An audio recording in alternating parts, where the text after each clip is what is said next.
안녕하세요. 정보가 세상을 바꾼다 인포뱅크입니다. 이번에 전해드릴 내용은 중국 겨냥 반도체 지원법, 미국 상원 통과, 삼성 텍사스 공장 건설 본격화에 대해서 한번 알아보도록 하겠습니다. 여러분의 구독, 좋아요, 그리고 필요하시면 알람 설정까지 부탁드리겠습니다. 지금 중국을 겨냥한 반도체 지원법이 상원의 문턱을 통과했습니다. 총 520억 달러, 약 68조 5천억 원 보조금 지원을 골자로 하는 미국 반도체 산업 지원법이 상원 문턱을 통과하면서 반도체 기업들의 기대가 커져가고 있죠.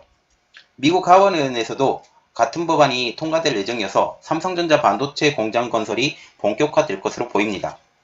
이전에 지금 이 법이 통과되지 않아서 인텔도 공장의 그 건설을 조금 늦췄고 삼성도 좀 늦춘 상황이에요. 그래서 이것이 통과가 되면 곧 통과가 될 겁니다. 이번 주 아니면 늦어도 다음 주 통과가 될 건데 이렇게 되면 건설이 빨라질 것으로 보이고 있습니다. 자, 그러면 이번에 시작을 해보겠습니다. 중국 겨냥 반도체 지원법 미국 상원 통과, 삼성 텍사스 공장 건설 본격화입니다. 미국의 워싱턴 포스트에 따르면 상원은 이날 본회의에서 반도체 칩과 과학법에 대한 표결을 실시해서 찬성 64대 반대 33으로 가결을 했습니다. 자, 여기서 우리가 눈여겨봐야 될 것은 반도체 칩에 대한 것과 과학법이 한꺼번에 통과가 된 것, 이 과학에 대해서는 제가 또 따로 조금 더 떨어뜨려서 얘기를 해드리겠습니다. 현재 상원이 민주당과 공화당이 정확하게 50대 50, 여기에 해리슨 부총리가 한 표를 가지고 있기 때문에 지금 이번 결과를 보면 적어도 공화당 의원 10명이 찬성표를 던진 것으로 볼 수가 있겠죠. 민주당 성향 소속의 무소속인 버니 샌더스 의원은 반대표를 행사를 했습니다. 이 법안은 미국의 반도체 산업 발전과 기술적 우위 유지를 위해서 2,800억 달러를 투입하는 내용을 골자로 합니다. 우선 미국 내 반도체 시설 건립 지원에 390억 달러, 연구 및 노동력 개발에 110억 달러, 국방 관련 반도체 칩 제조에 20억 달러 등 반도체 산업에 520억 달러, 우리 돈으로 68조 3천억 원이 지원이 됩니다. 자, 보시면 2,800억 달러라고 얘기를 했었는데 520억 달러라고 하는 것은 지금 상하원 의원에서 계류 중인 것은 놔두고 좀 통과가 가능한 것만 따로 떨어뜨려서 지금 통과를 시킨 것이죠. 미국의 반도체 공장을 짓는 기업에 25%의 세금 공제를 적용하는 내용도 추가가 됐습니다. 이는 앞으로 10년간 240억 달러를 지원하는 효과가 있을 것으로 예상이 되고 있어요. 그래서 이거는 10년짜리 법안인데, 이 10년짜리 법안인데 이것에 대해서 이제 중국의 공장 증설, 그리고 공장의 확장, 새로 신규 건설 이런 것까지 지금 이 법안에서 금지시키는 거예요. 이것도 또 따로 떨어져서 뒤에 또 얘기를 해드리겠습니다. 이 법안에는 같은 기간 미국의 첨단 분야의 연구 프로그램 지출을 크게 늘려서 기술적 우위를 지킬 수 있도록 과학 연구 증진 등에 2천억 달러를 투입하는 내용이 포함이 되어 있습니다. 지금 중국과 같은 경우는 반도체 우위를 절대로 포기하지 않아요. 그래서 새롭게 반도체 공장을 새로 짓는다라는 그런 말이 나오고 있는데, 이 반도체 공장을 새로 지을 때 DUV 노광 장비가 반드시 필요한 상황, 이러한 것까지 지금 미국이 압박을 하고 있다라는 말도 들리고 있습니다. 이 법안과 같은 경우는 앞서 상원과 하원이 각각 처리한 법안에서 핵심 내용만 간추려 만든 법안입니다.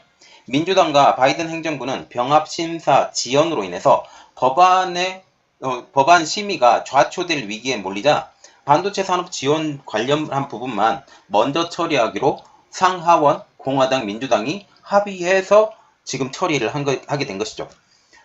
스테이 호이어 민주당 하원 원내대표는 이번 주 말까지 이 법안이 하원에서 통과될 것으로 예상된다라고 밝혔어요. 특별히 하원과 같은 경우는 민주당이 더 의석수가 많습니다. 더 의석수가 많기 때문에 통과는 거의 기정사실이다라고 보시면 되겠죠. 법안 처리를 촉구해온 조 바이든 미국 대통령은 성명을 내고 미국이 공급망에서 더 나은 회복력을 갖게 되었음을 의미한다라고 하면서 우리는 미국 소비자와 국가 안보를 위해 필요한 핵심 기술을 다른 나라에 절대 의존하지 않을 것. 다시 말하면 지금 현재 미국이 정말 좋은 기술을 다 갖고 있어요.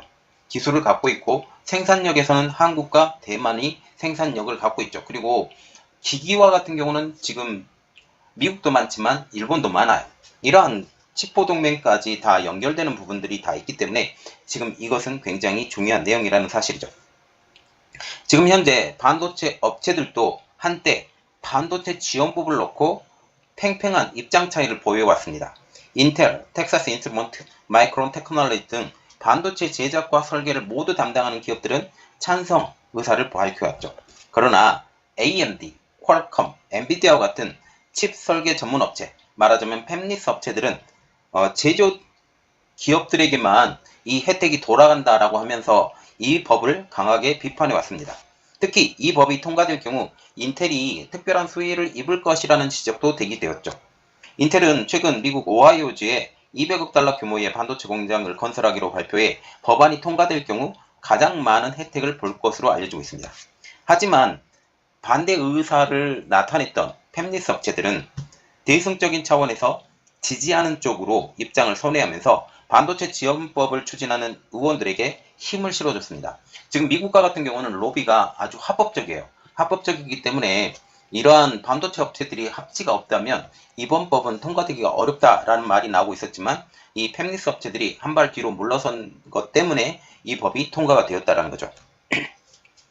이번 법안이 통과되면 미국과 같은 인텔과 같은 미국 기업들뿐만 아니라 미국 내 반도체 투자를 약속한 삼성전자 그리고 대만의 TSMC 등이 수혜 대상으로 될 것으로 예상이 되고 있습니다. 또한 지금 SK하이닉스와 같은 경우는 후공정에 대해서 투자를 하겠다라는 말이 나왔기 때문에 이 부분도 영향을 받을 것으로 보이고 있죠.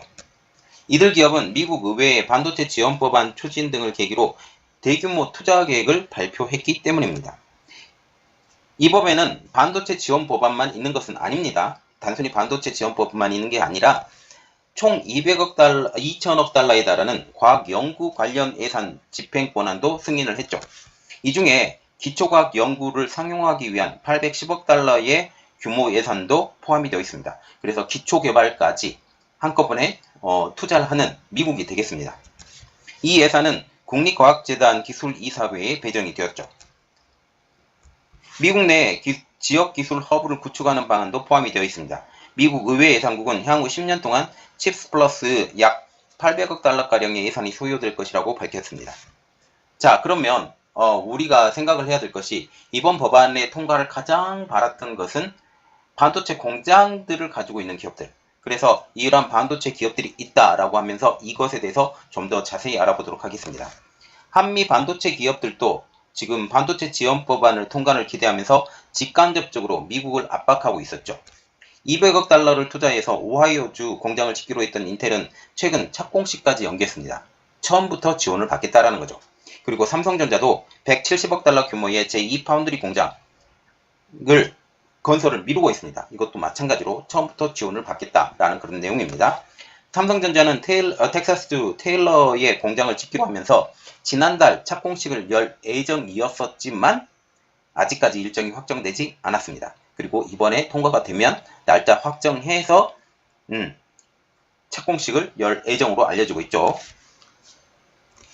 이를 두고 글로벌 반도체 기업들이 투자를 머뭇거리며 미국 정부의 지원을 기다리고 있다는 해석까지 나오고 있습니다. 미국은 이 법을 제정하면 중국을 견제하는 조항도 이 제정 법안에 삽입이 되어 있는데요. 반도체 지원법에는 미국 정부가 자국의 보조금을 받는 기업에 중국 투자를 금지하는 내용도 포함되어 있었기 때문입니다. 미국의 유력 일간지인 월스트리트저널과 블룸버그 통신은 미국에서 반도체 공장을 신설하거나 이러한 자금을 지원받는 기업은 향후 10년간 중국을 비롯해 비우호 국가에게 반도체 생산 시설을 새로 짓거나 확장하는 것을 금지하는 내용이 포함되어 있다고 최근 보도했습니다. 다시 말하면 새로 공장 짓는 거 안 돼. 중국 내. 그리고 이미 공장을 가지고 있더라 할지라도 증설 안 돼. 이겁니다. 그리고 지금 현재 미국은 어떤 정책까지 쓰려고 하고 있냐면 DUV 노광장비, 브라르곤으로 알려지고 있는 DUV 노광장비의 수출까지 ASML과 니켄, 캐논을 눌러가면서 지금 그들에게 거의 통보식으로 얘기를 하고 있어요. ASML은 지금 강력하게 반발을 하고 있는데 결국은 되게 될 겁니다. 그러면 DUV 노광장비가 안 들어가게 되면 중국에 건설을 했다 할지라도 지금 생산할 수 있는 노광장비 자체가 들어가지 않기 때문에 중국에서 지금 거의 절망적이다라는 말까지 나오고 있죠. 구체적인 제약으로서는 28나노 미만의 반도체 생산에 관한 내용으로 알려지고 있는데요. 스마트폰이나 태블릿 PC 등의 14나노 이하 미세 공정으로 생산되고 있는 고사양 반도체가 사용이 되는데 이 조항이 포함이 될 경우 스마트폰용 반도체를 중국에서 생산하기 위한 투자가 사실상 제로에 가까울 것으로 보이고 있죠. 막힌다라는 것입니다. 이 때문에 인텔과 같은 경우는 반도체 웨이퍼 공장을 새로 증설을 하려고 했어요. 중국에. 그런데 미국에서 강력하게 반대를 하니까 증설 안 할게. 이렇게 얘기를 했죠. 그리고 TSMC와 같은 경우도 28나노 공장 증설을 하려고 했었지만 미국의 반대로 공장 증설 거의 지갑 속에 다 집어넣었어요. 서류함 속에 다 새로 집어넣은 것이기 때문에 이대로 안 할 겁니다. 이러한 것들을 보면 되겠죠. 백악관은 반도체 지원법을 지지하면서 중국에 대한 견제가 필요하다는 입장이죠. 카린 장 피에르 백악관 대변인은 중국 투자 제한 조항은 가드레일, 말하자면 허들과 같은 어떤 걸림돌이 된다라는 것으로 규정을 하고 있습니다. 그는 인센티브는 중국이 아닌 미국에서 더 많이 투자를 창출하기 위한 것. 이번에 인센티브를 줘서 자금을 지원하는데 이것은 분명히 그 목적이 미국을 위한 것이어야 된다. 미국을 위한 그 기업들이 중국에서 투자를 하면 안 돼라고 명확하게 이야기를 한 거죠.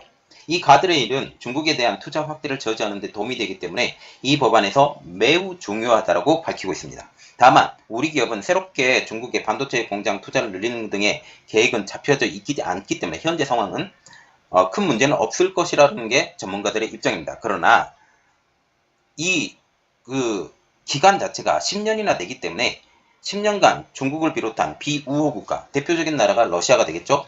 러시아 같은 경우도 삼성전자가 들어가 있는데 반도체로는 아직 안 들어갔죠. 나중에 후에 반도체가 들어갈 수 있지만 이것도 원천적으로 때려박은 겁니다. 그래서 비우호 국가에서 반도체 생산을 짓거나 새로 짓거나 확장하는 것이 금지되는 내용이 포함이 되어 있기 때문에 중국에 이미 진출한 삼성, SK 하이닉스에 영향을 미칠 것으로 보이고 있습니다. 자, 지금 보시면 반도체 지원법에 대해서 이번에 상원에서 통과가 됐다. 하원은 민주당이 다수당이기 때문에 하원 통과는 거의 기정사실화 됐기 때문에 반도체 지원법은 확실하게 성공할 겁니다. 이 성공해서 미국의 주도로 하는 반도체 생태계, 여기에 칩4까지 다 들어가서 한꺼번에 돌린다라는 그런 생각이 들게 되는 거죠. 자, 이번 내용은 여기까지 하겠습니다. 저희 내용이 여러분들에게 도움이 됐다고 생각을 하시면 구독과 좋아요, 그리고 필요하시면 알람 설정까지 부탁드리겠습니다. 감사합니다.